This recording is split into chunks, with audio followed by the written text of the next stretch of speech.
Segundo a Fundacentra, um em cada 5 trabalhadores brasileiros sofre com sofrimento psíquico no trabalho.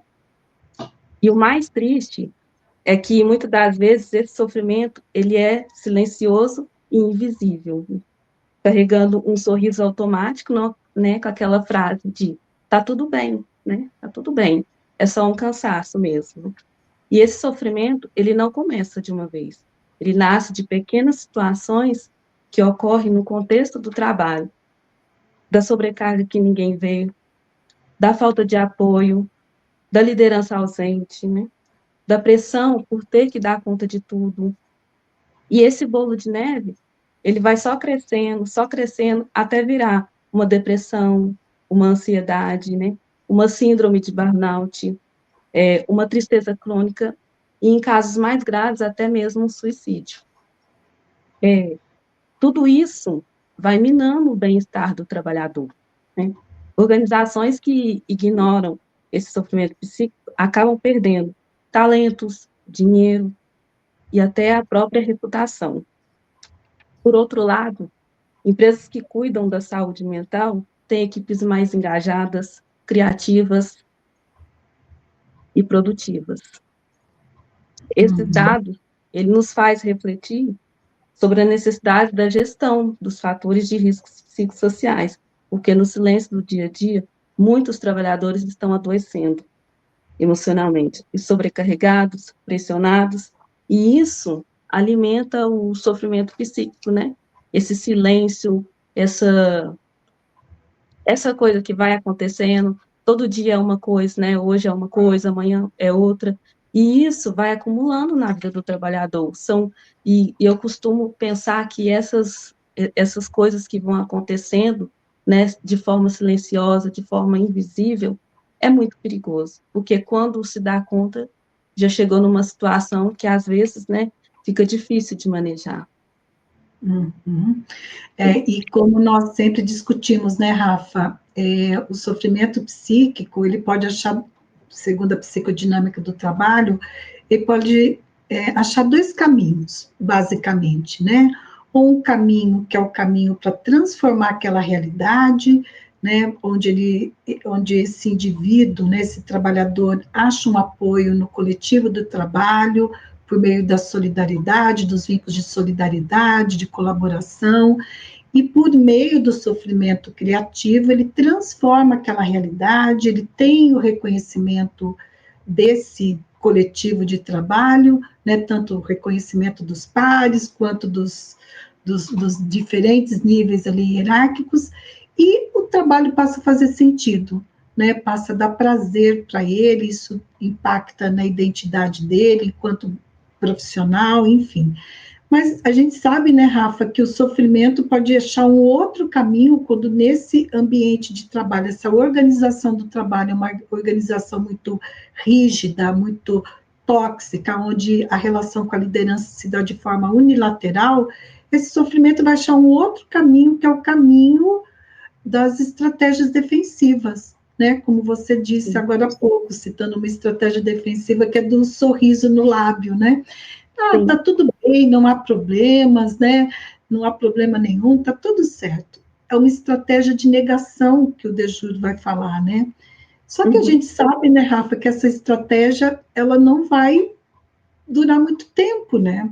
Ela se esgota, e se esgotando, pode acontecer isso que você trouxe, né? Esse trabalhador, ele pode adoecer, né? Então levar a um sofrimento patogênico, que você citou alguns, como depressão, como ansiedade, né? Tem síndrome do pânico, tem o burnout, enfim.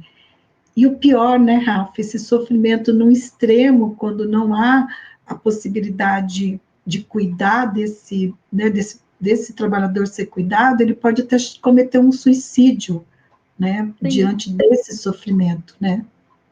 Sim.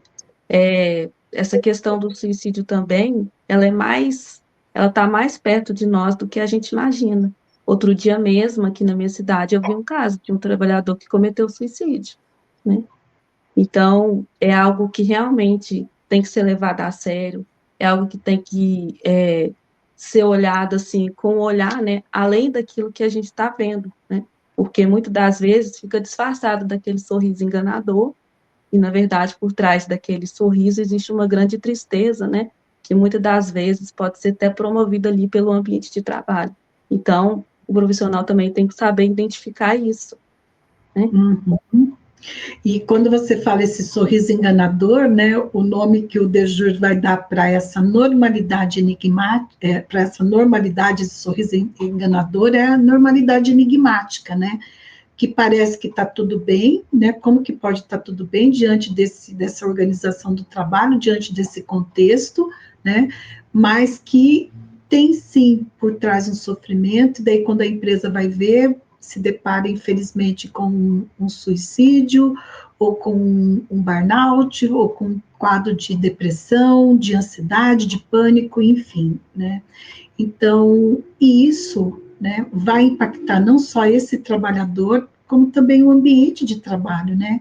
Imagina quando uma pessoa comete suicídio, um trabalhador comete suicídio, como que isso afeta os colegas de trabalho. E o Dejur, ele tem um estudo, ele tem se dedicado muito a esse estudo, né, da relação do suicídio com o trabalho, a gente tem comentado sobre isso na mentoria, e o quanto que quando esse trabalhador comete suicídio no ambiente de trabalho, esse suicídio está relacionado com o trabalho. Foi a forma que ele achou, né, para poder expressar o quanto que esse trabalho está gerando sofrimento, porque quem comete suicídio quer se livrar do sofrimento, né, não quer tirar a vida, ele quer se livrar do sofrimento, né. Então, infelizmente, é realmente uma realidade muito triste. E, Rafa, eu queria pedir para você compartilhar aqui com quem está nos ouvindo aquela teoria dos 15 segundos que você me ensinou essa semana.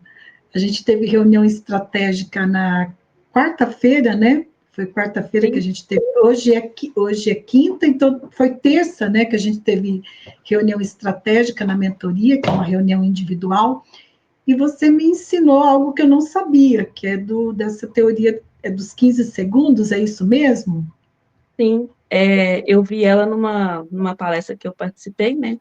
Onde a responsável começou com os 15 segundos. Ela perguntou para os participantes: vocês conhecem a lei dos 15 segundos? E contou, né? 1, 2, 3, 4, 5, 6, 7, 8, 9, 10, 11, 12, 13, 14, 15.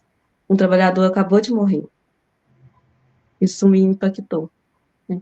A cada 15 segundos, um trabalhador morre mediante ao trabalho. Tendo como causa o trabalho, né? Sim, Gente, a gente está falando de vidas. Isso de é muito vida. sério.